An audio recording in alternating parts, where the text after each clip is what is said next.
এতদিন আইয়ুব নবী পোকার কামড় সহ্য করছে, একটা বারের জন্য আল্লাহর কাছে কোনো অভিযোগ করে নাই, আল্লাহর জিকির বন্ধ করে না। যেই মাত্র জিহ্বার মধ্যে খিরা ফুকে ধরছে, আইয়ুব নবী একটা ডাক দিয়া কয়, আল্লাহ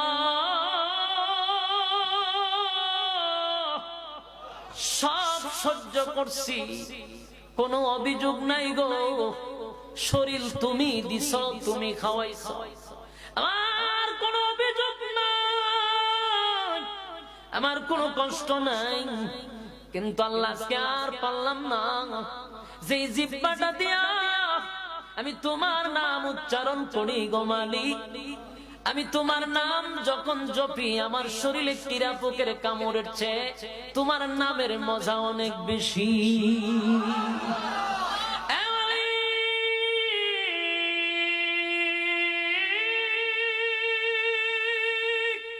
জিহ্বার মধ্যে কিরায় ধরছে গো, বরদাস্ত করতে পারি না, বরদাস্ত করতে পারি না। আল্লাহ আমার জিহ্বার মধ্যে তুমি কিরা পোক লাগায়ও না, আমার যেন তোমার ডাকতে কোনো অসুবিধা না হয়। আল্লাহ বলেন, ফেরেশতারা রে, আমি আর বরদাস্ত করতে পারি না, আমার আইয়ুব আমার জন্য এই পরিমাণ ত্যাগ করছে, এই পরিমাণ কষ্ট করছে, একের পর এক পরীক্ষা দিছি, আমার আইয়ুব পরীক্ষায় ফার্স্ট ডিভিশনে পাস করছে, এবার জিহ্বার মধ্যে কিরায় ধরছে, আমার আইয়ুব আমার কাছে দরখাস্ত করছে তার জিহ্বাটা যেন আমি হেফাজত করি, আমি আল্লাহ পারতেছি না, তাড়াতাড়ি তাকায়া দেখ, আমার পয়গম্বর রে বলো সামনে একটা জায়গা আছে, আইয়ুব নবী সেখানে তাকায়া দেখে, এই আইয়ুব এই পুকুরে তুমি গোসল করো, এই পুকুরে তুমি গোসল করো। আইয়ুব নবী পুকুরের মধ্যে লাফ দিয়া যখন পড়ছে, যেই পানির নিচ থেকে ডুব দিয়া দাঁড়াইছে, আগের চেয়ে আল্লাহ সুটাম দেহের অধিকারী, আগের চেয়ে সুন্দর চেহারা আর আকৃতিতে আবার ফিরায় আনছে, সুন্দর হয়ে গেছে, শরীরে শুধু একটা স্পট নাই।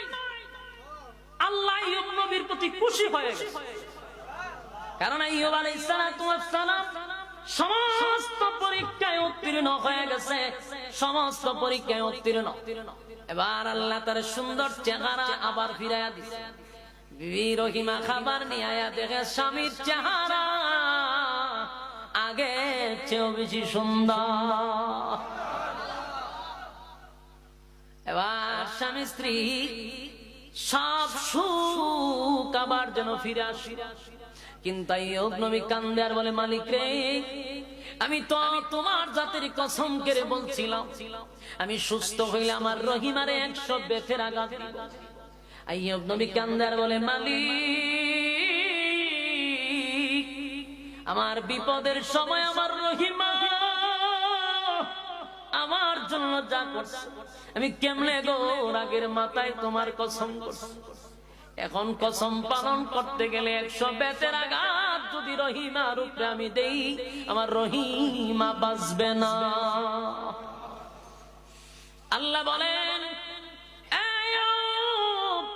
তুমি তো বলছো 100 বেতের আঘাত দিবা, বলে হ্যাঁ, বলে অসুবিধা, তুমি ছোট ছোট গমের দানা লাও, গমের দানা আছে না, যদি বাড়ি দিলে তো গমের দানা দিয়ে 100টা বাড়ি দাও, অসুবিধা কি তা?